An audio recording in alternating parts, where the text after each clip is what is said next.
मूकं करोति वाचालं पङ्गुं लङ्घयते गिरिं यत्कृपातमहं वन्दे परमानन्दमाधवम्।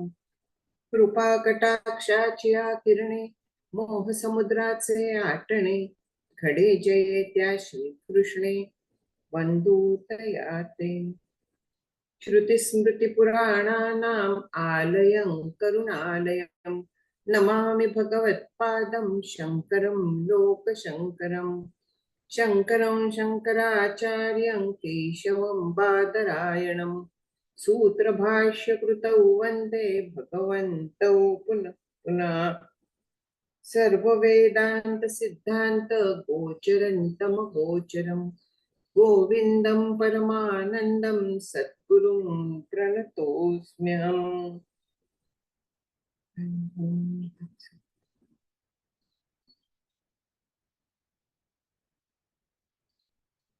सर्व देवतांना नमस्कार करते, आपल्याला नमस्कार करते सगळ्यांना आणि विषयाला सुरुवात करू। गेल्या वेळेस 161 पूर्ण झाला होता, 162 थोडा बहुत झाला होता। आपला चाललेला आहे तो पंचकोशांचा विचार, त्यातला देखील आपण स्थूल देहाचा म्हणजे अन्नमय कोशांचा विचार सुरू आहे। बाहेरून आत जातोय आपण, स्थूलाकडून सूक्ष्माकडे जातोय, कारण एकदम सूक्ष्मामध्ये आपण जाऊ शकत नाही। तर त्यामुळे हळूहळू हळूहळू आपण जातो। जसं मुलांना आधी अ ब क ड किंवा ABCD शिकवतात, त्याच्यानंतर शब्द शिकवतात, तसंच आहे की जो स्थूल आहे, जो दिसतोय, जो आपल्याला पटवू शकतो पटकन, अशापासून हळूहळू विचार करत करत करत विचाराची सवय झाली की आपण जास्त जास्त सूक्ष्मात जायला लागतो। तसं हा जो 162वा आहे तो देहोहम इत्येव जडस्य बुद्धेर्देहे च जीवे विदुषस्त्वहंधीः विवेक विज्ञानवतो महात्मनो ब्रह्माहम इत्येव मती सदात्मी। म्हणजे मंदबुद्धी पुरुष म्हटलेले, ज्याला देह मी असं वाटतं त्याला मंदबुद्धी म्हटलंय। तो लाख अगदी सुपर इंटेलिजंट, आणखीन post graduate, post graduate, super speciality वगैरे असला तरी देखील परमार्थ दृष्ट्या तो मंदबुद्धी, निश्चितपणे मंदबुद्धी। कारण जे सूक्ष्म तत्व आहे त्याला गवसणी घालण्या इतकी त्याची बुद्धी प्रगल्भ झालेली नसते। स्थूलात कितीही ती जाऊन दे तरी ह्या सूक्ष्म तत्वापर्यंत जात नाही, त्यामुळे तो मंदबुद्धी। आणखीन असा जरी अगदी काय म्हणूया शास्त्राध्ययन वाटेल तेवढं केलंय, जे सुरुवातीला अगदी आचार्यांनी सांगितलं होतं की शास्त्राधीतीस्तु निष्फला, जर का ब्रह्मतत्व प्राप्त झालं नाही, ब्रह्मतत्वाचा अनुभव आला नाही, तर शास्त्राचा आधवट केलेलं सगळं अध्ययन आहे ते निष्फल आहे, फुकट आहे, काही उपयोग नाहीये, वाया, इथपर्यंत त्यांनी सांगितलेलं आहे। आणखीन प्राप्त झाल्यानंतर त्याचा उपयोग नसतो, पण मिळवायला त्याचा उपयोग लागतो, हे आपण सुरुवातीलाच पाहिलं होतं। आणि केवळ पांडित्य मिळवलं, खूप प्रवचन केली, नायमात्मा प्रवचनेने लभ्यो म्हणून जे उपनिषदात सांगितलेलं आहे, तर ते लक्षात घ्यायचं। न बहुधा श्रुतेन, म्हणजे बहुना श्रुतेनं सुद्धा आत्मा मिळत नाही, म्हणजे वाटेल तेवढं ऐका, प्रवचन करा, काहीही करा, त्यांनी आत्मलाभ होणार नाहीये। हे परत सांगतात की केवळ लौकिक अभ्यास केल्यानंतर कितीही पांडित्य आले, शब्द प्रभुत्व आलं, तरी जोपर्यंत देहाच्या ठिकाणी मी अशी बुद्धी आहे तर तोपर्यंत त्याला आत्मज्ञान होणार नाही। आणि इथे एक म्हटलेलं आहे की देह विशिष्ट मी अशी बुद्धी, देह विशिष्ट आत्मबुद्धी क्षीर नीराला क्षीर म्हणण्यासारखी असते। म्हणजे काय आहे, हा जो शब्द आहे की कुठे गेलं, अहमधी विवेक ज्ञानवत। आता अहमधी ही जी आहे तो नीर क्षीर विवेक म्हणून सांगितलेला आहे, तर त्या पद्धतीने विचार करायला लागतो। आणखीन हा विवेक जो आहे नीर क्षीर विवेक म्हणजे काय, आपल्याला वाटतं की हंस पक्षी जो असतो तो दूध आणि पाणी एकत्र करून ठेवा, दूध पितून पाणी ठेवून देतो, तो निरक्षीर विवेक नाही. क्षीरचा अर्थ आणखीन देखील आहे. असं सांगण्यात येतं की कमळ असतं पाण्यात, तर त्याच्यातून एक विशिष्ट गोड अतिशय द्रव पासरतो कमलनाला. आणखीन त्या द्रवाला देखील क्षीर म्हणतात. क्षीर जसं दुधाला म्हणतात, तसंच आपण खीर बनवतो तिला देखील क्षीरच म्हणतात. तसंच ह्याचं देखील आहे, ह्याला क्षीर असं नाव आहे. आणि तो पाण्यावरती तरंगतो. हंस पक्षी त्याची चोच अशी त्या ह्याच्या खाली घालतो, अचूक अगदी, म्हणजे पाणी आणखी ते क्षीर याच्या जंक्शनला तो घालतो, आणखीन वरच ते क्षीर काढून घेतो, तेवढंच पितो तो, गोड अतिशय. हा निरक्षीर विवेक आहे. म्हणजे ते जंक्शन कुठे आहे त्या दोघांचं हे बरोबर कळून जे योग्य आहे ते घेणं आणि पाणी खायचं सोडून देणं. तसा हा वरवर दिसणार जे आपला देह आहे तो बाजूला ठेवायचा. आणखीन जे ज्याच्यामुळे आपल्याला चैतन्य येतं, तर ते तत्व आपण शोधायचं. ते अपरोक्ष साक्षात्कार त्याला म्हणतात. आणखीन असा करून घेणं हे आपलं काम आहे. विवेकी पुरुष जो असतो तो देहाहून वेगळं ब्रह्म आहे हे जाणतो. देहादिकांच्याहून वेगळं ब्रह्म आहे असं जाणतो तो. 4 देह म्हटलेले आहेत किंवा 4 देहात 5 कोश बसवलेले आहेत. 4 देह म्हणजे स्थूल, सूक्ष्म, कारण, महाकारण. स्थूल देह अन्नमांसांचा, म्हणजे ज्याला आता आपण अन्नमय कोश म्हणतोय त्याला स्थूल देह म्हणतात देहाच्या भाषेत. जो सूक्ष्म देह असतो त्याच्यात 3 कोश बसतात, प्राणमय, मनोमय, आणखी विज्ञानमय. म्हणजे त्याच्यात पंचप्राण किंवा 5 कर्मेंद्रिय, 5 ज्ञानेंद्रिय, 5 प्राण, आणखीन अंतःकरण पंच, असे सगळे येतात. हा सूक्ष्म देह झाला. आणि ह्याच्यात ते 3 कोश बसतात, प्राणमय, मनोमय, आणखीन विज्ञानमय. त्यांचं स्वरूप आता आपण एक एक बघत जाणार. आणि जो आनंदमय कोश आहे तोच आपला कारण देह आहे. म्हणजे कारण देह आणखी आनंदमय कोश किती झाले? पहिला आणि शेवटचा जो आहे तर तो त्याचा आणि मधल्या कोपरे याच्या देहामध्ये हे सगळे. आणखी शेवटचा जो आहे तो महाकारण देह. महाकारण देह म्हणजे उंबरठ्याची अवस्था आहे, ज्याला तुरीयावस्था असं म्हणतात, जिथे इकडे ब्रह्मन तिकडे जग अशा पद्धतीची अवस्था असते.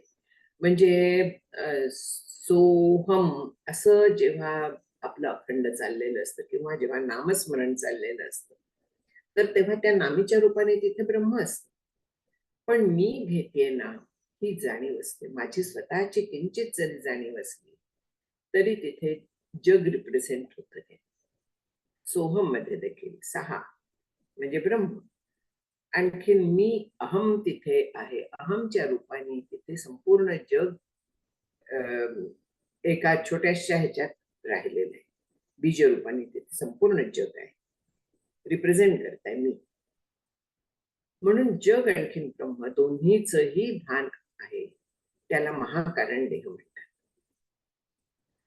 आता कोशांच्या भाषेत महाकारण देह नाही, मांडुक्य उपनिषदात महाकारण देह नाही, पण काही काही ठिकाणी हा महाकारण देह सांगितलेला आहे. समर्थांनी दासबोधात वर्णन केलेलं आहे किंवा विवेक सिंधुकार मुकुंद राजांनी त्याचं वर्णन केलेलं आहे. त्याचा निराश कसा करायचा वगैरे सगळं. तो सूक्ष्म देह आहे, आपण स्थूलात आता विचार करतोय. म्हणून आत्मानात्म विवेक निरक्षीर प्रमाणे ज्यांनी यथार्थ केलाय तर त्याला अपरोक्ष ज्ञान होऊ शकतं. म्हणजे जो अविनाशी आहे, जो सच्चिद आनंद रूप आहे, अशा आत्मस्वरूपाच्या ठिकाणी ते मी आहे, ते ब्रह्म मी आहे, असा त्याचा निश्चय असतो. हा निश्चय म्हणजेच महत्वाचा आहे. निश्चय होणं महत्वाचं आहे. आपण म्हणतो की मला कळलंय म्हणजे माझा निश्चय झालाय, पण तो निश्चय झालेला नसतो.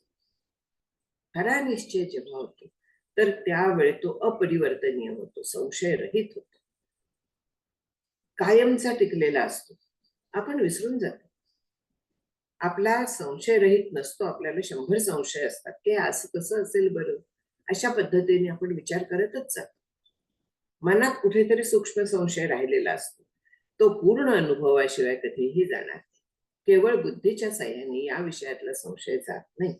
अनुभव आल्यानंतरच हे संशय पूर्णपणे जातात. आणखीन अनुभवासाठी बुद्धीचा तरी खात्री व्हायला लागते. हो असं असू शकेल ही नक्की अगदी वाटायला लागते.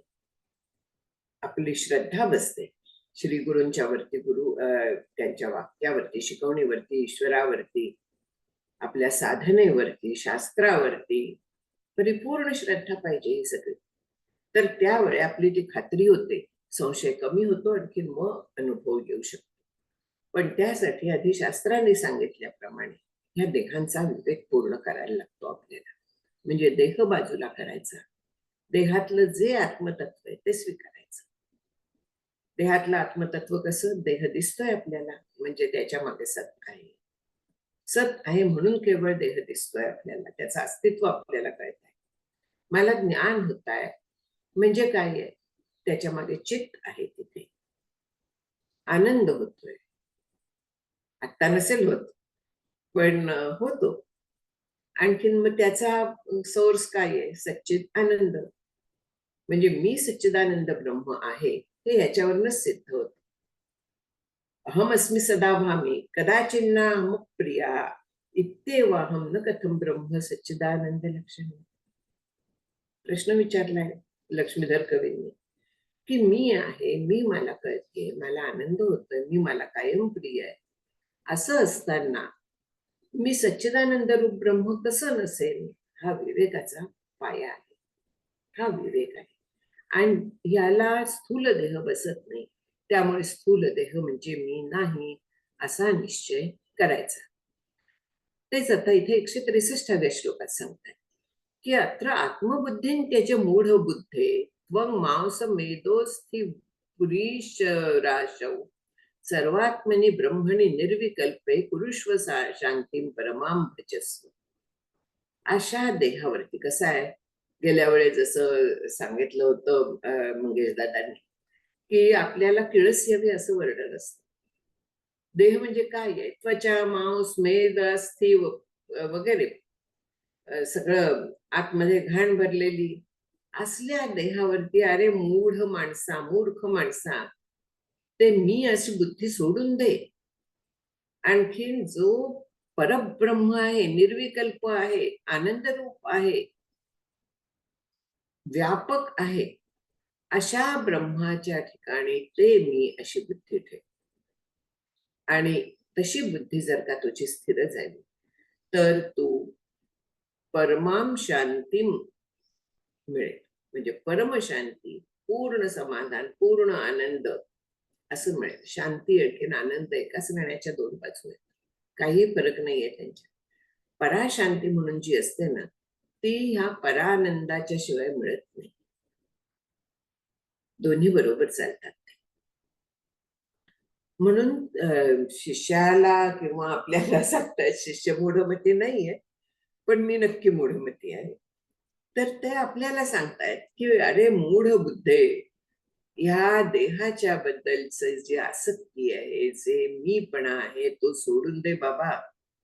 आणखीन जे परब्रह्म आहे ते तुझं खरं स्वरूप आहे, तिथे तू आत्मबुद्धी कर, त्याच्याबद्दल तू विचार कर. त्याच्या पलीकडे तू जाऊ नकोस, तरच तुला खरं समाधान मिळणार आहे, खरी शांती मिळणार. इथे आपल्याला परत परत उपाय सांगतात आणि तो आहे विवेकाचा आणि विचाराचा, अनुसंधानाचा. विवेक आपण बघतोय सतत, विचार तोच आहे की ह्या पद्धतीने आपण मनात विचार करत राहिला आणि ते अनुसंधान ठेवायला हवं. अनुसंधान हे अत्यंत सूक्ष्म साधन आहे, जवळचं साधन आहे. आपण श्रवण करतो, श्रवण केल्यानंतर त्याच्याबद्दल मनन होतं असं धरते मी. केवळ श्रवण करून सोडत नाही, तर त्याच्याबद्दल मनन पण होतं, विचार केला जातो की हो हे असं असलंच पाहिजे. आणखी मग जे आपण निश्चय केलेला आहे ज्याचा, तर त्याचा मनात ते बाळगायला निदिध्यासनाचा अखंड त्याचं भान असलं. माऊलींची फार छान ओवी आहे की सटवीची राती जेवी न विसंबीचे वाती, ईश्वर निर्णयो चित्ती वाहणे सदा. पूर्वीच्या काळी सटवीची रात्र म्हणून बाळाच्या जन्माच्या नंतर 6व्या दिवसाची रात्र, बहुतेक बरोबर आहे माझं. आणखीन त्या दिवशी सटवी येते, आणखीन कपाळावरती त्याचं भविष्य लिहून जाते, अशा पद्धतीची समजूत होती. आणि मग त्या रात्री तिला नीट दिसावं, तिने नीट लिहावं, गडबड करू नये काही, यासाठी दिवा अखंड तेवत ठेवत असत. अगदी डोळ्यात तेल घालून त्या दिव्यातलं तेल बघत असत. सतत तेवता राहील याची काळजी घेत असत. सटवीची राती जेवी न विसंबीजे वाती, ईश्वर निर्णयो चित्ती वाहणे असत. तसा ईश्वर निर्णय म्हणजे ईश्वर आहे, ईश्वराच्या अस्तित्वाचा निर्णय, त्याच्या स्वरूपाचा निर्णय, म्हणजे मी कोण आहे याचा निर्णय, तो सतत चित्तात ठेवतो. तसा तो जसा सतत चित्तात ठेवायचा की ईश्वर आहे, अस्तित्वोपलब्धव्य, म्हणजे आहे ही आपली अखंड खात्री पाहिजे. ते ब्रह्म आहे, ते आहे आणि ते मी आहे. हे निदिध्यासन आहे, अखंड. ते नामाच्या माध्यमातून होतं, वाचनाच्या माध्यमातून होतं, श्रवणाच्या माध्यमातून होतं, विचारांच्या माध्यमातून होतं. आपली दृष्टी सगळीकडे, काय म्हणूया आपण, ईश्वर सगळीकडे व्यापून आहे, ह्या दृष्टीने पाहिलं, किंवा सगळ्याच्या मागे ब्रह्म आहे अशा अधिष्ठानाच्या दृष्टीने पाहिलं, कुठच्याही दृष्टीने पाहायचं, नाम घ्यायचं, सगळ्यांच्यात ईश्वर तत्व बघायचं, कसंही करायचं, पण अखंड चित्ती तो आहे हे भान सांभाळायचं. तसं म्हटलं तर सोपं आहे, म्हटलं तर कठीण आहे. सोपं कधी आहे? आपल्या चित्ताची जेव्हा खात्री होते, चित्ताला जेव्हा गोडी लागते, तेव्हा ते आपोआपच जातं. मग त्याला तिथे हे करायला लागत नाही. आपल्याला अनुभव आहे की चित्त काही काही गोष्टींना कसं चिकटून राहतं जेव्हा आपल्याला काही महत्वाचं करायचं असतं. मी समजा पहिल्यांदा परदेशात गेले, तर त्यावेळेस मग काय करायला लागतं, पासपोर्ट कसा काढायचा, विसा कसा काढायचा, सतत ते डोक्यात, त्याला अनुसंधान म्हणतात. असं आपल्याला परीक्षेच्या काळात होतं, ते जबाबदारीचं असलं, मुला मुलींची लग्न असली, कशाही ह्याच्यात आपण त्या गोष्टीचं अनुसंधान ठेवतो. पाहुणे यायचे असले, बरेच काही समारंभ असला, त्याचं अनुसंधान राहत. तर ही सगळी अनुसंधानं बाजूला ठेवायची.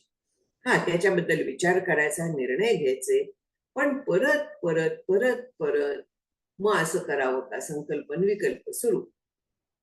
तसं नाही करायचं. एकदा निर्णय घ्यायचं, खात्री करून घ्यायची, बरोबर आहे, सोडून द्यायचं, ते बाजूला ठेवायचं आणि आपलं अनुसंधान पुन्हा सोहम वरती किंवा नामावरती गेलं पाहिजे. असं जर का केलं तरच परमशांती आपल्याला मिळणार. इथे मूढमतीला जे सांगितलंय ते सर्वात्मनी ब्रह्मणी निर्विकल्पे कुरुश्वशा म्हणून जे सांगितलेलं आहे, चित्त तिथे ठेव. असं केलंस तर परमाम शांती भजस, तुला परमशांतीचा अनुभव येईल. म्हणून 163 मध्ये ते सांगताय. आणि हे आपण श्रवण जरी मनपूर्वक केलं, ध्यान देऊन केलं, ते अनुसंधानाचाच प्रकार आहे. कुठच्याही मार्गाने अगदी जसं येरका भलतेने भावे चित्त मजा तू येते होवावे, आले तरी आघवे मागील व्हावो, म्हणून माऊलींनी म्हटलेलं आहे की भगवंत सांगतात की कुठच्याही भावानी येऊन दे, वैरानी येऊन दे, द्वेषाने येऊन दे, प्रेमाने येऊन दे, वात्सल्य वगैरे सगळे रस सांगितलेले आहेत ना, कुठच्याही भावाने चित्त माझ्यामध्ये फक्त येऊन दे. माझ्या ठिकाणी द्वेष करायचा माझा, बाकी कोणाचा करू नकोस, माणसाचा करू नको, माझा द्वेष कर. म्हणजे चित्त त्यांच्याशी संलग्न राहत, आणि त्यांच्याशी संलग्न राहिलं, ज्ञानपूर्वक राहिलं उत्तम आहे, आनंद मिळतो. प्रेमाने राहिलं उत्तम आहे, प्रेमाचा आनंद असतो. द्वेषामध्ये त्या याला जरी अखंड सगळीकडे कंसाला कृष्णच दिसत होता, दुसरं काही दिसत नव्हतं. किती चांगली दशा आहे, पण त्याच्या मागे भीती होती, राग होता, द्वेष होता. त्यामुळे त्याला त्या कृष्णाच्या आनंद मिळू शकला नाही त्याला, जो बाकी गोपींना, यशोदेला वगैरे सगळ्यांना मिळत होता, तो त्याला मिळू शकला. पण तरी देखील त्याला मुक्ती मिळाली. अखंड सगळीकडे कृष्ण चिंतन केल्यामुळे त्याला मुक्ती मिळाली. हे अनुसंधानाचं महत्व. ते कुठच्याही भावाने कसंही शिव्या द्या, पण त्याला द्या, माणसांना देऊ नका, हे भगवंत सांगतात आपल्याला.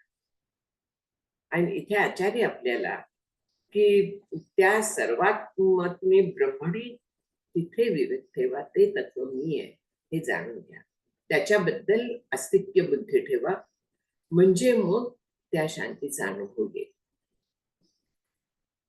इथे हे संपलं. एक मिनिट. नाही, एक अजून आहे. मला वाटलं इथे स्थूल देह संपला, नाही संपलेला.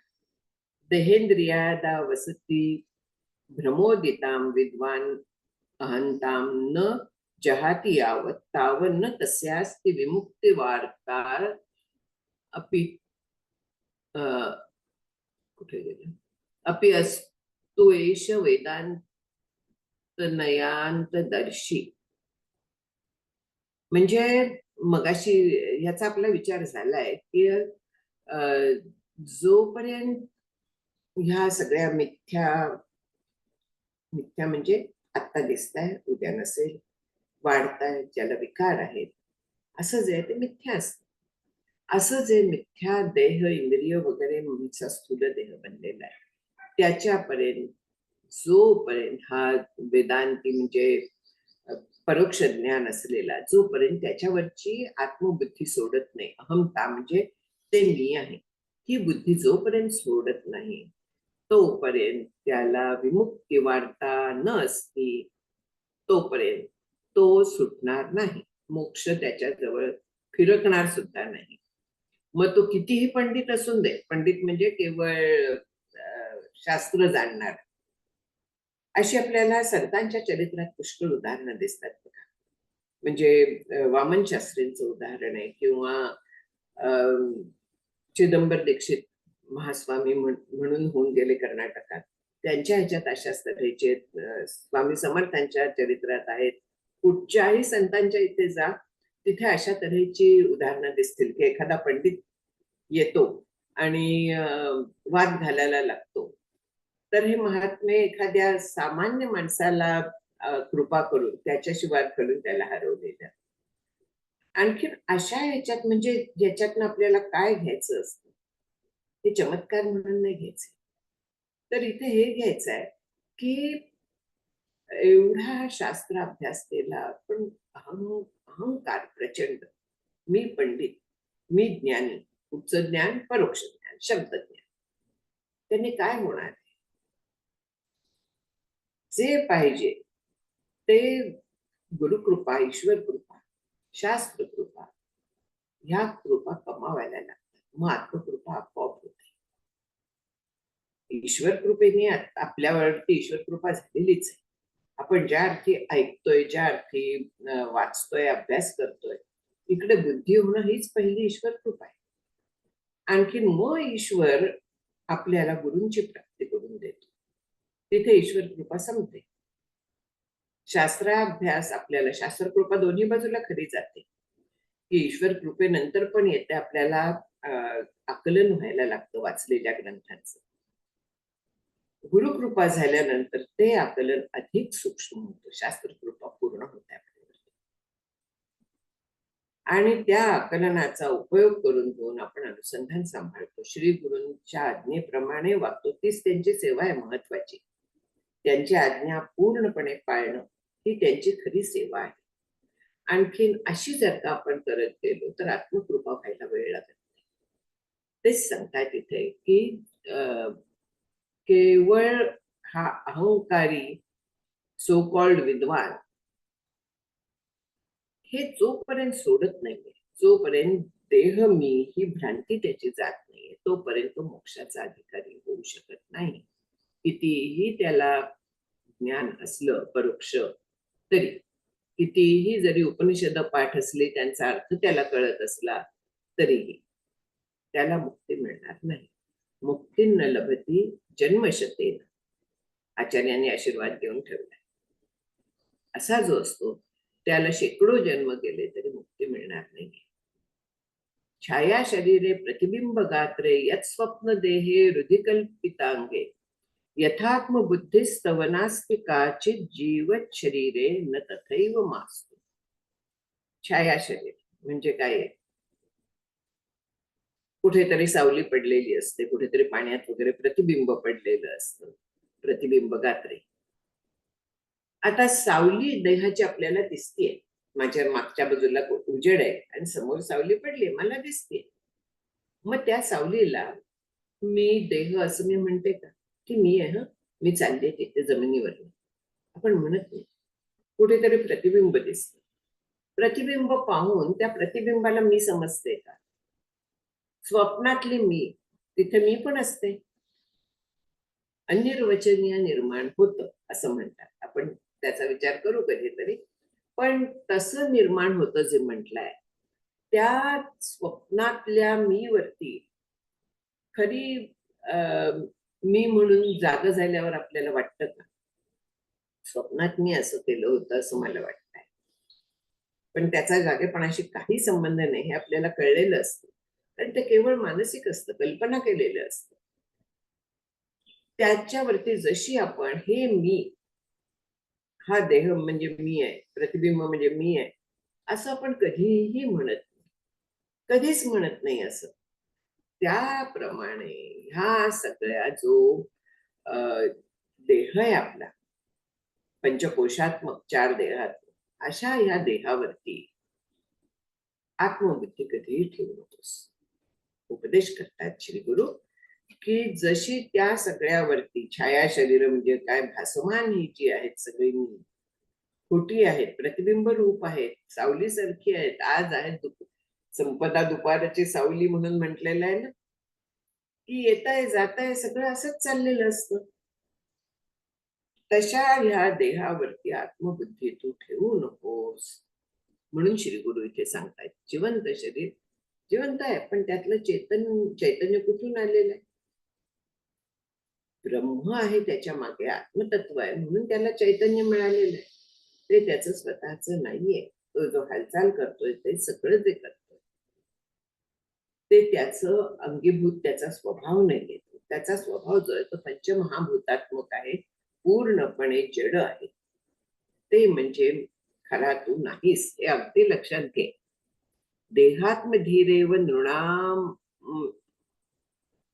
असध्याम जन्मादि दुःख प्रभवस्य बीजम यतस्ततत्वम जहिताम प्रयत्नात त्यक्ते तु चित्ते न पुनर्भवाशा.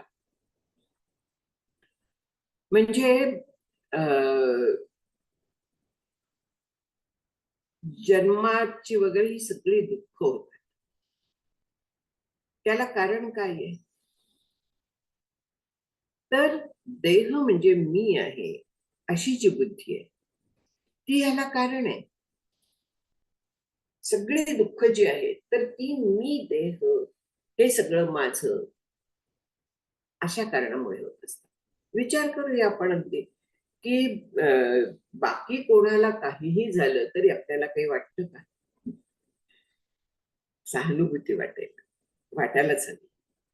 आपण काही निष्ठुरपणा योग्य नाही. साधकाला सुद्धा नाही, माणसाला माणूस म्हणून जगायचं तरी निष्ठुरपणा योग्य नाही. मग असा जो आहे तर आत्मविमुख आहे. आत्मविमुख म्हणजे देहाच्या ठिकाणी आत्मबुद्धी बाळगून बसलाय. देह म्हणजे मी आणि हे सगळं माझं, ही बुद्धी पक्की ठेवलेली आहे.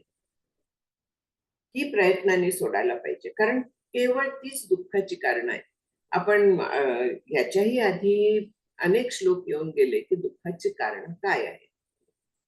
त्याच्यातलं मी माझे ऐसी आठवण विसरले जयाचे अंतःकरण पार्था तो संन्यासी जाण निरंतर. इतकी छान व्याख्या केलेली आहे, मी आणि माझं. देह हाडांची मुळी मी म्हणून पोटाळी. आपलं हे सगळं चाललेलं असतं. तिथे विवेक वापरायचा आहे, सतत विवेक वापरायचा आहे. आपण पुन्हा मागे जातो. देह म्हणजे मी म्हणून व्यवहार करायला लागतो. आठवण झाली की पुन्हा मनाला खेचून आणायचं, बुद्धीला खेचून आणायचं की ते म्हणजे मी नाहीये, तर मी म्हणजे ब्रह्म आहे. देह म्हणजे मी असणं शक्य नाही. परत परत परत परत पटवून घ्यायचंय, कारण आपण पुन्हा पुन्हा मागे स्लाइड होतो. ती भिंतीवरची पाल आठवा, जी माझी वैरीण होती, काळ काम वेगाची गणित. तिला का उद्योग होता हा की 2 फूट वरती जायचं आणि 1 फूट मागे यायचं, राम जाणे. पण तिचा तो उद्योग आपल्याला फार छळून गेला, आणि हा आपला उद्योग पण आपल्याला त्याच्याहून जास्त छळतो, आपल्याला देहाशी बांधून ठेवतो. देह म्हणजे मी असा आपण विचार करता करता कधीतरी आठवतं, अरे मी म्हणजे देह नाही, मी म्हणजे आत्मा. एक पाऊल पुढे गेलो, फक्त इथे 10 पावलं मागे येतो.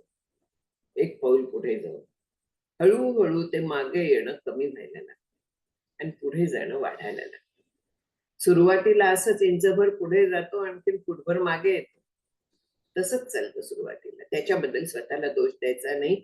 याला कारण आपले जन्मोजन्मींचे संस्कार आहे. देह म्हणजे मी, या बुद्धीबद्दल आपले जन्मोजन्मींचे संस्कार आहेत. आणखीन ते आपल्याला पटकन मी आत्मा ह्या निश्चयावरती स्थिर होऊ देत नाही. मग हे संस्कार काढायचे तर नवीन संस्कार करायला हवेत.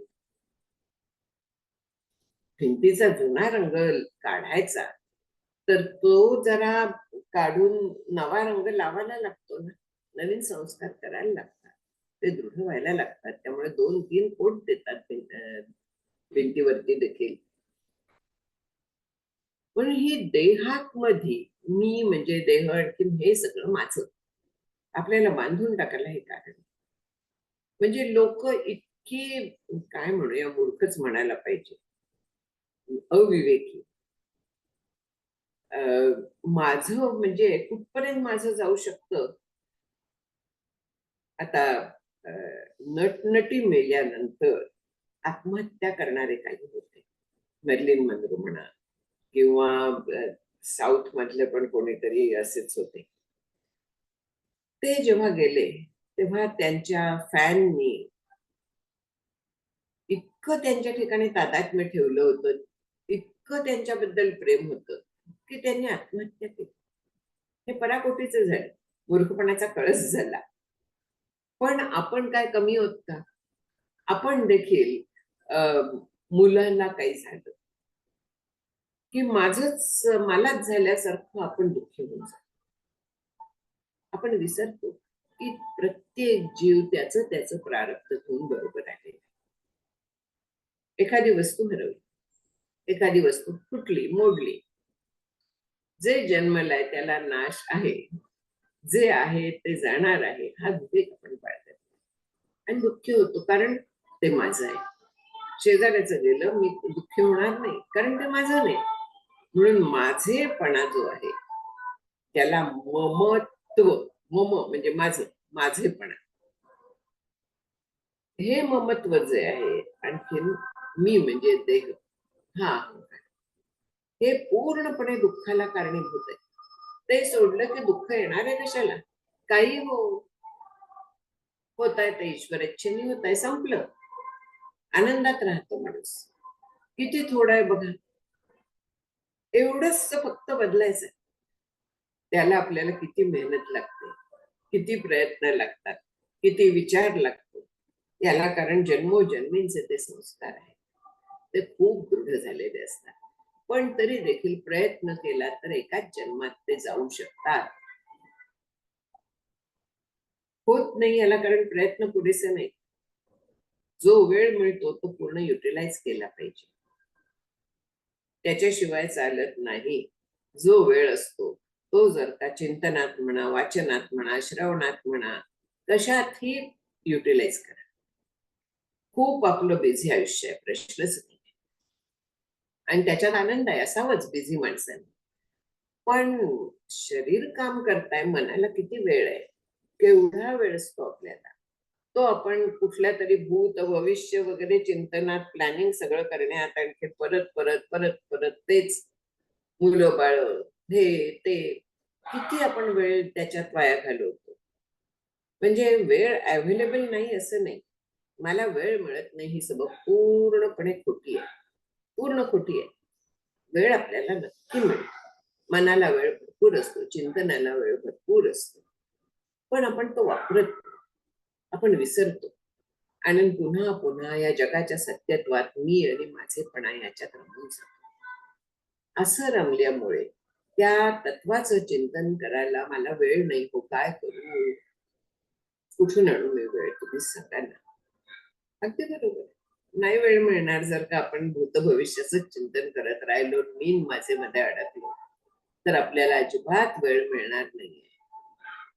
हे जे बीज आहे सगळं दुःखाचं, दुःख प्रभवस्य बीजम म्हणून म्हटलेलं आहे, जन्मादि दुःख प्रभवस्य बीजम, हे मी माझेपण आहे. देहात्मधी म्हटलेलं आहे त्याला. देहाच्या बद्दल आत्मा अशी बुद्धी म्हणजे देहात्मधी, ही बुद्धी टाकायची, माझेपणा टाकायचा आहे. जे होत आहे, ज्याला होत आहे, देहाला होऊन दे, नाहीतर माझं ज्यांना मी समजते त्यांना होऊन दे. शेवटी ते प्रत्येकाच्या प्रारब्धाने होत असते. तो जीव वेगळा आहे, माझा जीव वेगळा आहे. जो तो जीव आपापल्या कर्माप्रमाणे फळ भोगत असतो.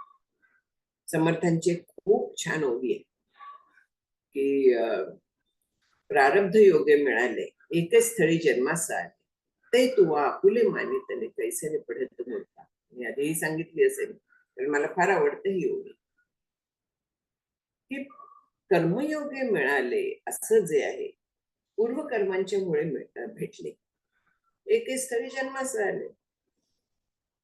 एके स्थळी जन्मास आले म्हणजे एका कुटुंबात म्हणा, संबंधितात म्हणा, जे देणं घेणं असतं तेवढ्या पुरता त्यांचा संबंध असतो आणि संबंध संपून जातो कधीतरी. मग तेव्हा कुठच्या कुठच्या पद्धतीने प्रारब्धानुसार वियोग पण होतो. अशाला माझं म्हणून त्यांच्यावरती इतकंच नुसतं माझं नाही, तर आत्मबुद्धी देखील ठेवली जाते, मीपणा देखील ठेवला जातो. म्हणजे ती व्यक्ती जर का नसली तर माझं कसं होईल, हे सगळं येतं. माझं कसं होईल म्हणजे खरं प्रेम कुठे आहे विचार करा. हे शब्द आपण किती वेळा ऐकलाय. जर का जेव्हा घरातलं कोणी जात, त्याच्यावरती त्याची पत्नी म्हणा किंवा लहान मुलं म्हणा, काय म्हणतात, आता माझं कसं होईल. म्हणजे विचार कोणाचा आहे पहिला? त्या व्यक्तीचा आहे, म्हणजे माझेपणाचा आहे का मीपणाचा आहे? माझेपणा मीपणावरती अवलंबून आहे. आत्मनस्तु कामाय सर्वं प्रियं भवती, हा श्रुतीचा सिद्धांत अबाधित आहे. आपण म्हणू की मी कितीतरी सगळ्यांच्यासाठी माझे आहेत, त्यांच्यासाठी मी किती त्याग करते, किती दुःख सोसते, किती जागरण केली, काय काय केलं मी त्यांच्यासाठी. अगदी बरोबर. पण ते का केलं? माझेपणा म्हणून, त्यांचं करण्यात मला सुख वाटत होतं म्हणून. म्हणजे शेवटी आनंदासाठीच आहे ना. त्याग केला जातो तो देखील सुखासाठी केला जातो. त्यांचं जे आहे तर पैसा खर्च करतो, बाकी वेळ देतो, शारीरिक कष्ट करतो, सगळं आपल्याला समाधान मिळतं की मी माझं छान करते, माझं किती प्रेम आहे त्यांच्या. ह्या पद्धतीने आपण जातो. तिथे समजा त्यांच्यापासून मला सुखाची अपेक्षा नसते, किती जण करतील? परक्यांसाठी किती जण करतील? जे करतात ते सुद्धा त्यातनं त्यांना मदत केल्याचं समाधान असतं म्हणून करतात. हा त्रिकाला बाधित नियम आहे, हा विसरू नये. हे कठोरता नाहीये, हे फॅक्ट आहे. हे असंच असं जर का स्वीकारून आपण लावत गेलो, तर दुसऱ्यांच्या दुःखे म्हणजे आपलेपणा म्हणून समर्थ सांगतात की दुसऱ्यांच्या दुःखे दुःख व्हावे, दुसऱ्याच्या सुखे सुखी व्हावे, पण हे कधी सगळीकडे आत्मबुद्धी, सगळीकडे ईश्वर बुद्धी ठेवली तर आहे. ते दुसरं टोक आहे. आपलं पूर्णपणे दुसरं टोक आहे. तिथे सगळ्यांच्या मध्ये ईश्वर बघतो. आणखीन आपण मी फक्त धरून बसतो, माझं फक्त धरून बसतो. आणि ह्या देहात मधीच्यामुळे जन्म दुःखादी प्रभव बीजम आहे. जन्म आणि मरण यांचं चक्र चालू राहतं. आणि जेव्हा जन्म येतो तेव्हा दुःख हे ठरलेलंच आहे. जन्म दुःखम जरा दुःखम ह्याच्यात सांगितलेलं आहे. शंकराचार्यांच्या स्तोत्रात नाही, हे सगळीकडे आहे. कुठे नाहीये, उपनिषदात आहे. सगळीकडे ह्या दुःखाचा उल्लेख आहे. गर्भोपनिषद आहे. त्याच्यात आईच्या पोटात काय काय त्या गर्भाला कष्ट सोसायला लागतात याचं किळस्वण वर्णन आहे. बाहेर पडताना किती कष्ट पडतात. समर्थांनी त्या स्वगुण परीक्षा नाम समाज जो आहे तर त्याच्यात सगळी दुःख इतकी वर्णन केली आहे. किंवा त्यांचं आध्यात्मिक आधी भौतिक आधी दैविक तापांचं समास आहे. त्याच्यात पहा किती, म्हणजे काही काही यांनी तर ऐक असं होतं अगदी. सगळी दुःख का येतात? देह म्हणजे मी वाटतं म्हणून. जे संत आहेत ते कसे बघतात देहाच्या दुःखाकडे? देहाला झालाय, होईल बरं. चमडी जाणे कुत्ता जाणे, कबीरांची कथा प्रसिद्ध आहे ती. इतक्या हद्दीत केवळ त्या भावावस्थेत जातील ते. पण तरी देखील म्हणजे त्यांना जाणवत नाही असं नाही अजिबात. पण ते देहालाय म्हणून ते अलिप्त राहू शकतात. आणि म्हणून त्यांची सहनशक्ती प्रचंड असते असं आपल्याला वाटतं. तेवढी सहनशक्ती आहे, किती दुःख सहन करतात आनंदाने, हसत मुखाने. याला कारण ते देहापासून डिसोसिएशन असतं त्यांचं. मी म्हणजे देह नाही, ही इतकी सहज झालेलं असतं की देहाला लागलाय, बोलून नाही दाखवणार ते, मला लागलाय म्हणते. पण आतमध्ये निश्चय असतो की हे देहाला लागलेलं आहे, मला नाही, माझा संबंध नाही. मी म्हणजे ब्रह्म आहे, त्याच्याशिवाय दुसरं मी काहीही नाहीये, हा पक्का निश्चय असतो त्यांचा. आणि हा निश्चय आपल्याला आनंद देतो. देह मी हा निश्चय जो आहे तर तो दुःखाशिवाय दुसरं काहीही देत नाही. त्याच्यासाठी मी माझे हे आपल्याला सोडायला लागतं. कर्मयोगी मिळाले एके स्थळी जन्मास आले, हे जे म्हटलेलं आहे समर्थांनी. किंवा आपण अगदी आनंदाने दोन ओंडक्यांची होते सागरात भेट, एक लाट तोडी दोघा, पुन्हा नाही गाठ वगैरे रडत गातो. पण अर्थ काय त्याचा विचारच नाही केला. त्याचा अर्थ विचारात घ्यायला, विवेक लावायचा तो इथे, विचार लावायचा तो इथे. अनेक ठिकाणी आपल्याला असे जेम्स मिळतात, पण त्याचा आपण विचार करत नाही. आणि विचार करत नाही म्हणून कायम दुःखी होऊन राहतो, जन्म मरणांच्या चक्रातनं सुटत नाही. आता असाल तैसे असा सद्गुरु स्वामींना म्हणतात समर्थ, पण आपल्याला पण म्हणतात.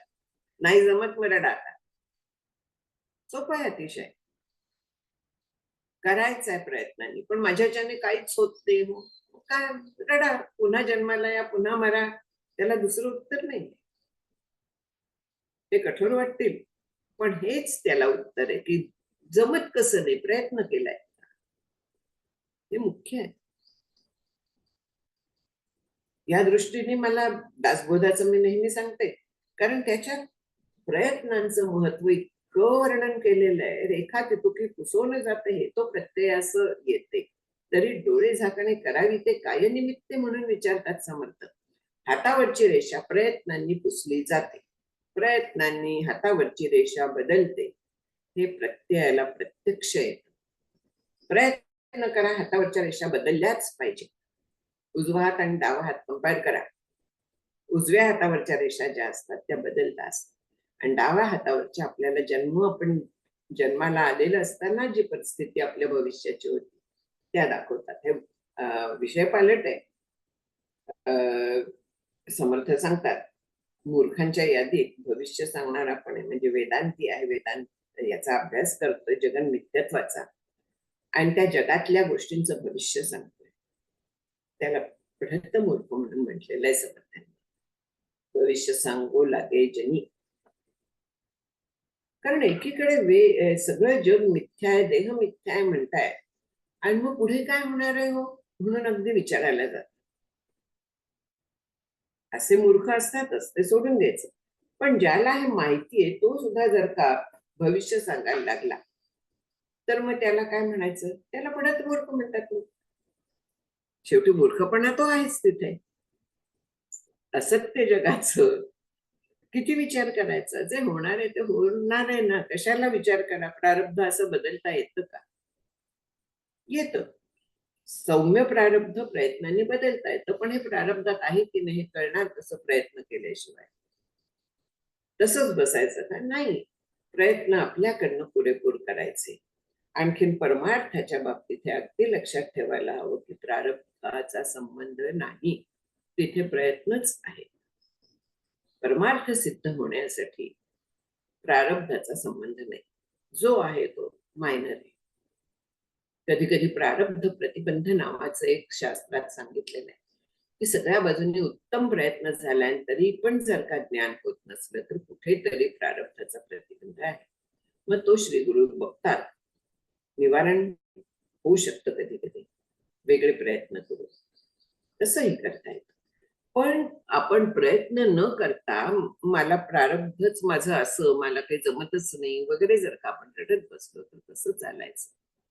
सतत प्रयत्न करायचे आहेत, त्याच्याशिवाय काहीही चालत नाही. म्हणून इथे म्हटलंय की त्वं ताम प्रयत्नात त्यज. इथे जे आहे यतस्तत, कुठे यतस्ततः त्वं जहि ताम प्रयत्नात त्यक्ते तु चित्तेन पुनर्भवाशा. ते सोडल्यानंतर परत जन्म होणार नाही. संसार भव म्हणजे संसार, भवाची आशा, संसाराची आशा नाही. संसाराची आशा नाही म्हणजे संसारात वाईट होणार आहे असं अजिबात नसतं, ते प्रारब्धाने चालतं. पण हे जन्म दुःख बीज जे आहे ते एकदा जळलं की पुन्हा या संसार सागरात आपल्याला यायला लागत नाही, परत मृत्यू मुखात पडायला लागत नाही, म्हणजे जन्माला यावं लागत नाही. जन्म हा मृत्यूमुख आहे आणि आपल्याला हा शब्द आवडत नाही, पण तरी पण मी तो परत परत वापरते, कारण परत जन्म नको. खरं सांगायचं तर ते एक साइड इफेक्ट आहे मोक्षाचा. जन्म न येणं, जन्म परंपरेतनं मुक्त होणं साइड इफेक्ट आहे. मुख्य परिणाम जो आहे तो आनंदात जगणं, उरलेलं जीवन अत्यंत आनंदात घालवणं म्हणजे मोक्ष आहे. परमार्थ त्यासाठी करायचा असतो, आनंदासाठी करायचा असतो, तो दुःखासाठी करायचाच नाहीये. दुःख जावं म्हणजे दुःख कारणासह वर्तमान सकल दुःख निवृत्ती व परमानंदाची प्राप्ती, ही शास्त्रीय व्याख्या आहे त्याची मोक्षाची. कारणासह म्हणजे अज्ञानासह, मी देह ही मती गेली पाहिजे. हे आपलं अज्ञान आहे, अज्ञानातनं मी देह म्हणून आलेलं आहे. हे अज्ञान त्याच्या कारणास म्हणजे ही बुद्धी जी आहे ती मूळ अज्ञान ह्या कारणासह निघून जाणं, मी कोण आहे ह्याचं पूर्ण ज्ञान, सकल दुःख निवृत्ती तशी. आणखीन मी ब्रह्म आहे ही जेव्हा पक्की बुद्धी होते तेव्हा परमानंदाची प्राप्ती तिथे आहेच, कारण ब्रह्म आनंद रूप आहे. आणि मी ब्रह्म हे जेव्हा माझा निश्चय होतो तेव्हा मी पण आनंद रूप होते, मी त्याच्या पलीकडे कुठेही जात नाही. म्हणून प्रयत्नपूर्वक, इथे प्रयत्नांचं महत्व सांगितलेलं आहे. प्रयत्नपूर्वक की मी देह ही बुद्धी सोड, ते जन्माचं बीज आहे, ही बुद्धी सोड, माझेपणा सोड, हे सगळं तू सोडून दे. तसं झालं असता मग संसारात तू सुटशील. प्रयत्नांवरती किती भर दिलेला आहे बघा आचार्यांनी सुद्धा, संतांनी दिलेला आहे, आचार्यांनी दिलेला आहे.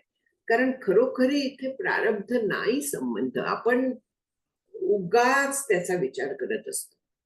इथे प्रयत्न साध्य आहे. असं म्हणतात की आपण 2 पावलं पुढे गेलं तर तो देव 4 पावलं आपल्याकडे येतो. कृपा त्याची असतेच, ईश्वराची कृपा आहे. राम असं कधी म्हणत नाही की तो माझ्याकडे बघत नाही, मग मी कशाला त्याला देऊ. आपल्या प्रारब्धातलं तो देणारच आहे आपल्याला. देह प्रारब्धावरती सोडायचा आहे, पण मन मात्र त्याच्या ठिकाणी ठेवायचं आहे. ईश्वराच्या प्रेमाच्या ह्याच्यात त्याच्या माध्यमातून जाता गेलो तर अत्यंत आनंद आहे. माणसाच्या प्रेमाच्यात आनंद नाही, म्हणजे आनंद आहे, पण तो येणारा जाणारा आहे. तो आपल्याशी कसा वागतोय त्याच्यावरती तो आनंद अवलंबून असतो. सतत कोणी आपल्याशी वाईट वागलं तर आपलं त्याच्यावरचं प्रेम टिकून राहणार आहे. आसक्ती टिकते नाही असं नाही, पण तरी देखील शेवटी असं होतं ना, की गतजन्मीचा वैरी जन्माला आलाय माझ्या पोटी, इथपर्यंत आपलं बोलणं जात चालतं, की त्याच्याबद्दलचं प्रेम शेवटी संपतं आणि जन्मतःच का गळा घोटला नाही पर्यंत जाऊ शकतो. का? त्याच्यापासून आता मला दुःख व्हायला लागलंय, त्रास व्हायला लागलाय. म्हणून पहिल्या प्रेमाचं रूपांतर द्वेषात होतं. टाळायचं असतं तर मी म्हणजे आत्मतत्व ही मती दृढ करायची. देहोहम मतिरुच्यताम, ती सोडून द्यायची. देह म्हणजे मी ही बुद्धी पूर्णपणे टाकायची आणि मी ब्रह्म ही बुद्धी रुजवायची आतमध्ये, ती पक्की करायची. त्याला खत पाणी घालायचं. आपण म्हणतो पण खत पाणी घालतो देहोहमला, त्याला नटवतो. हे मला कसं दिसतंय, बरं दिसतंय का, हे चालतं. देहाला मिळावं म्हणून आपण झटतो, पण मी ब्रह्म ही बुद्धी, त्याला खत पाणी घालायचं म्हणजे विवेक वापरायचा, विचार वापरायचा, अखंड अनुसंधान ठेवायचं. हे त्याचं खत पाणी आहे. आणि तसं केलं तर वेळ लागत नाही, निश्चित होतं. पण आपला प्रयत्न कमी पडतो, म्हणून त्यांनी परत इथे प्रयत्नात म्हणून म्हटलेलं आहे.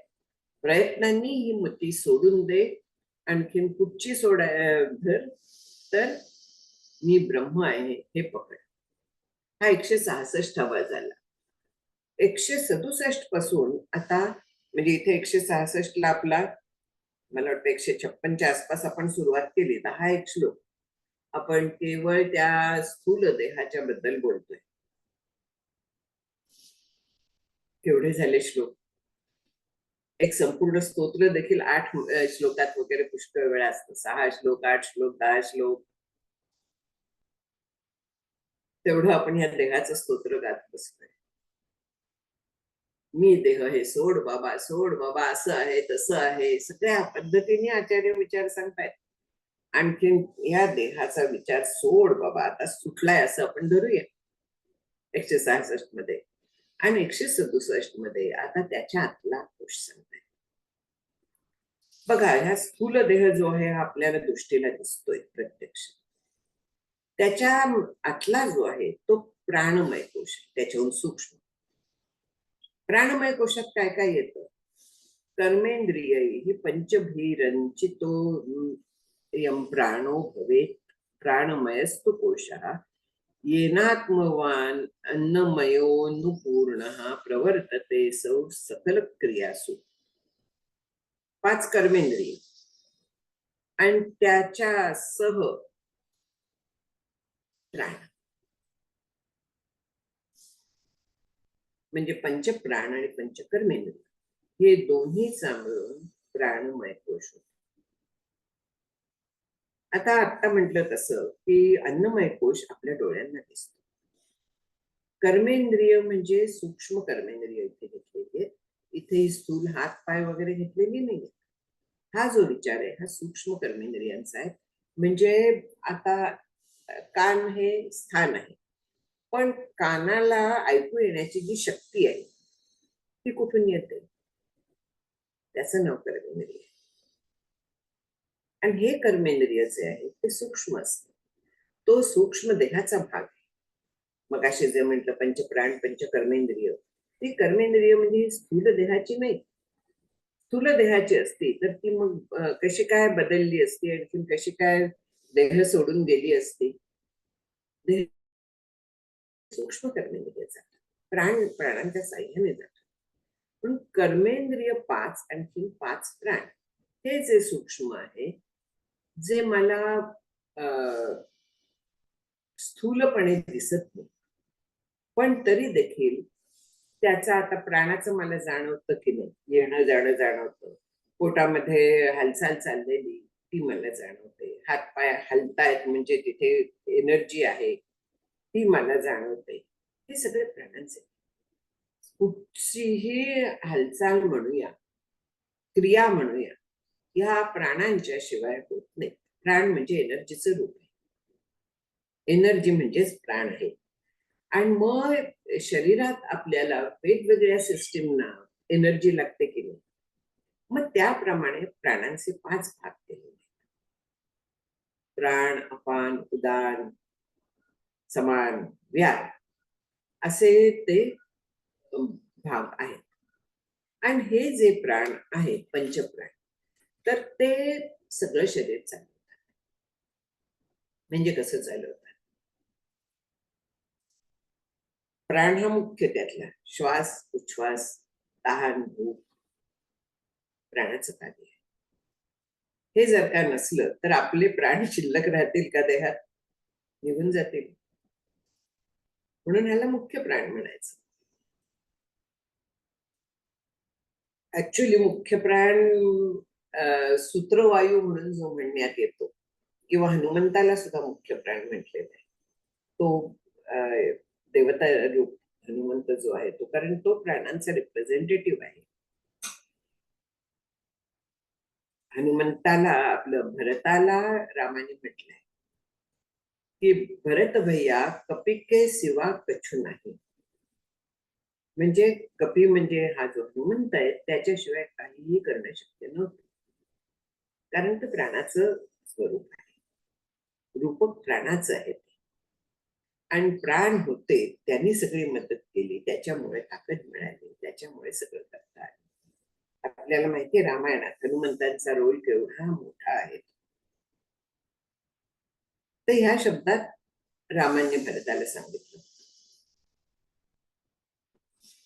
म्हणजे प्राण जे आहे ते एनर्जी देणारे आहेत, आणि स्थूल शरीराला हालचाल करायला एनर्जी जी लागते ती हे प्राण सप्लाय करतात. कर्मेंद्रिय काम करतात, जे काय लागेल ते आणून देतात, प्राणांना जागेवरती ठेवण्यासाठी मदत करतात. आपोमय प्राण म्हणून म्हटलेलं आहे.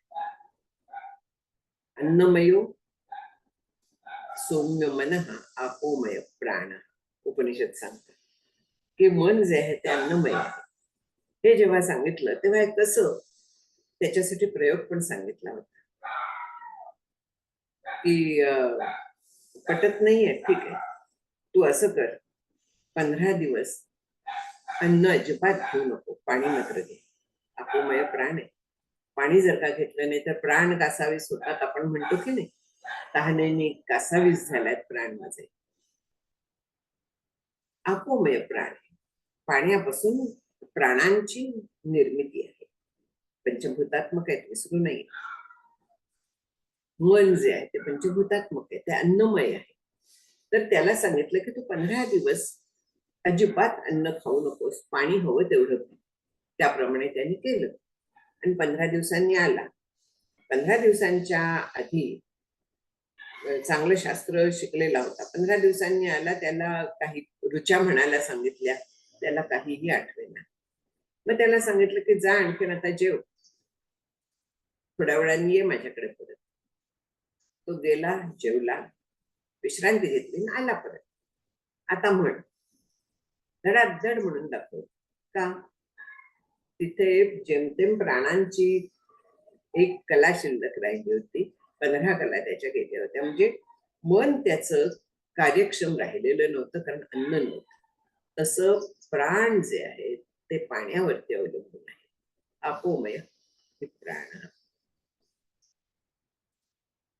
ते जे आहे ते पंचभूतात्मक आहेत, हे लक्षात यावं, यासाठी हा सगळं आहे.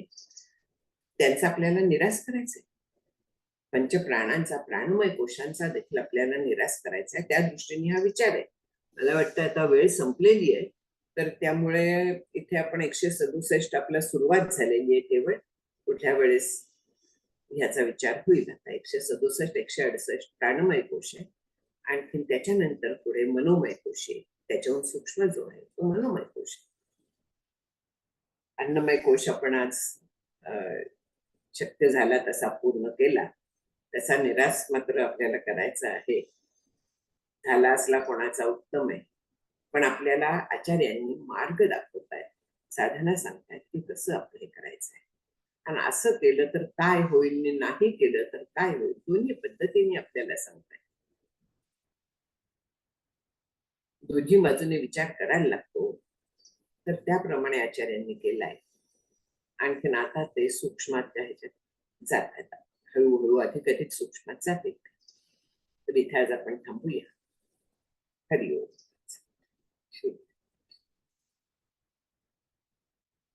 बरोबर. तुम्हाला पुन्हा एकदा नमस्कार ज्योत्स्नाताई. कोणाला प्रश्न असल्यास अनम्यूट करून विचारा.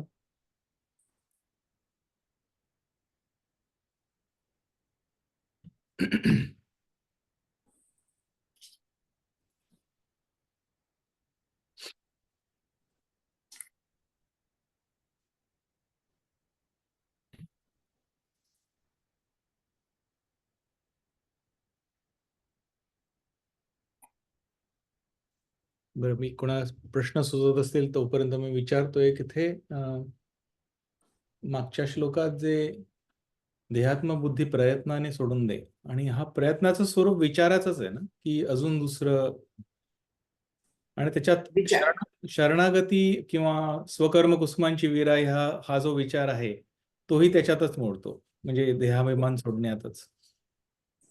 होय, शरणागती हा सगळ्याच कोशांना बाजूला टाकायला आहे.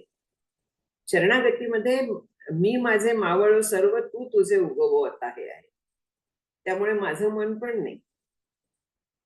मन हा मोगरा अर्पून ईश्वरा, तुकाराम महाराज म्हणतात ना, मन हे शेवंती अर्पून रघुपती.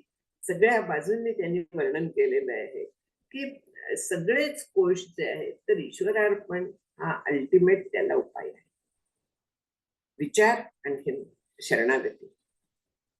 सगुणाचं वैभव इथे फार फारच असतं की केवळ विचार आपल्याला नक्की नेतो, पण सगुणाच्या आधाराने गेलो तर त्याचा परिणाम फार चांगला होतो, जास्त लवकर होतो. ईश्वराला शरणागती आणखी एकीकडे विचार, दोन्ही बाजूने जायचंय. अगदी बरोबर विचारलंस तू. मी विचारच करत होते की हे पण सांगायला हवाय म्हणून. आणि तुम्ही म्हणालात की आमचं एक पाऊल पुढे आणि 10 पाऊल मागे असं होत असतं या देहात्म बुद्धीबद्दल. आणि मग त्याच्यासाठी तुम्ही एकदा म्हणाला की विचार जागा ठेवायचा, त्याचे एक सूक्ष्म किंवा अभ्यास करणारी वृत्ती जी आहे त्याचा संबंध येतो का इथे? अभ्यास जागा ठेवायचा म्हणजे ज्याला समर्थ सन्निधीची असावा विचार म्हणतात. आता पहा, विचार जागा ठेवायला आधी काय विचार करायचा हे कळायला लागतं. काय विचार करायचा ह्याच्यासाठी शास्त्र अभ्यास करायला लागतो, तर आपण त्या बाजूने विचार करू शकतो. मी म्हणजे देह नाही हे कळायला आधी शास्त्र अभ्यास लागतो की नाही. तोपर्यंत मी देह हे इतकं सहज झालंय की मी देह नसू शकेन असा कुठेतरी विचार यायला लागायला हवा ना. म्हणून हे सगळे जे आहेत हे हातात हात घालून जातात. शास्त्राभ्यास, ईश्वराची उपासना अत्यावश्यक आहे, सगळंच. त्याची उपासना झाली तर चित्त शांत होणार आहे. शांत चित्तच आपल्याला विचारायला उपयोगी पडणार आहे, आणि त्याची कृपा झाली तर आपण हे सगळं करू शकणार आहोत. म्हणून विचार जो आहे ना, तो विचाराची दिशा आपल्याला दाखवायला लागते कोणीतरी. ते संत दाखवतात, श्री गुरु दाखवतात. पण ऐसी हे विचाराची कामे उगेच भ्रमो नये भ्रमे, जगदीश्वरे अनुक्रमे सगळं केले म्हणून समर्थ सांगतात ना, की सगळं हे कळत आहे. ईश्वरावरती श्रद्धा पाहिजे, पण त्याचबरोबर शास्त्रावरती पण श्रद्धा लागते, वेदांवरती श्रद्धा लागते. हे सगळं ज्ञान मार्ग म्हणा, भक्ती मार्ग म्हणा, योग मार्ग म्हणा, हे सगळे हातात हात घालून गेले तर प्रगती चांगली होते. मार्ग आहेत शेवटी हे. आपल्याला साध्य जे आहे ते मी म्हणजे ब्रह्म आहे हा आनंद रूपता साध्य करायची. त्याच्यासाठी हे सगळे सिनर्जेटिक आहेत, विरोध नाही करत एकमेकांना. मी ज्ञानमार्गी तू भक्ती मार्गी, आपलं कसं जमायचं असं नसतं ते. तर ते एकमेकांना साह्य करतात. आता म्हटलं तसं की विचार कसा करायचा ते कळतं, आणखी समर्पण ईश्वराला आपण करू शकतो.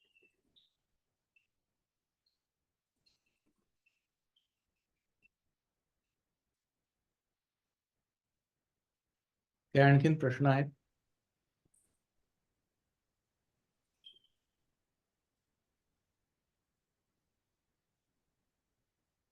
ईश्वराबद्दल आणखीन संतांबद्दल कृतज्ञता बुद्धी आहे तिथे ते करणारे आहेत हे माहिती आहे, म्हणूनच आपण सुरुवातीला प्रार्थना म्हणतो ना रोज. शेवट काय, सुरुवात काय? सुरुवात आपण तीच करतो, प्रार्थना नाही करतो.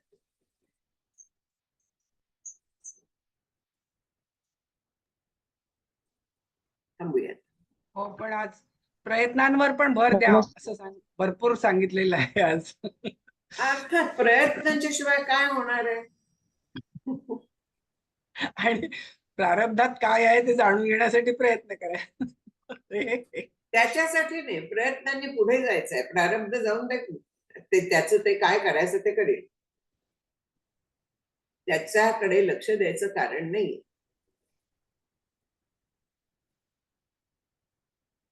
समर्थ म्हणतात ना, आता होणार ते होई नका, जाणार ते जाई ना, असं प्रारब्ध सोडून द्यायचं. प्रयत्न आपले चालू ठेवायचे.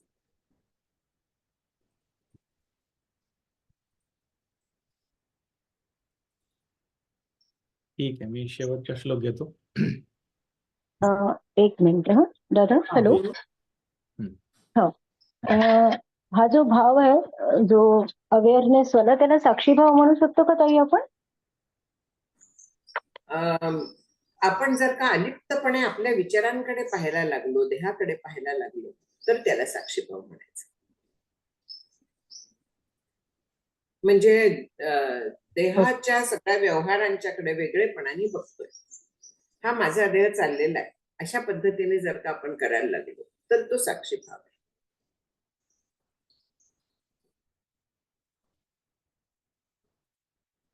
साक्षी म्हणजे काय आहे? वेगळा ना त्याच्याहून काहीतरी घटना बघणारा तो साक्षी. तसा देहाचा हालचाल, प्राणांची हालचाल, त्यांच्याकडे मी बघते वेगळेपणाने, त्याला साक्षीत्व म्हणतात.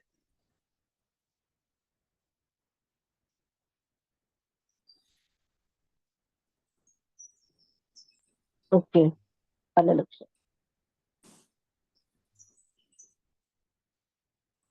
ठीक आहे, श्लोक घेतो मी. भावी पूर्ण कृपा गुरु मजवरी, प्रार्थित भावे तुला. वारी सर्व अनिष्ट नेऊन लया, संमोह जो वाढला. अज्ञानांधजनासी मुक्त करुणी, शांतीपदी बैसवी. विनती हीच असे न मागत तुझे, भक्ती तुझी ही हवी. श्री सद्गुरुनाथ महाराज की जय. जय श्रीराम.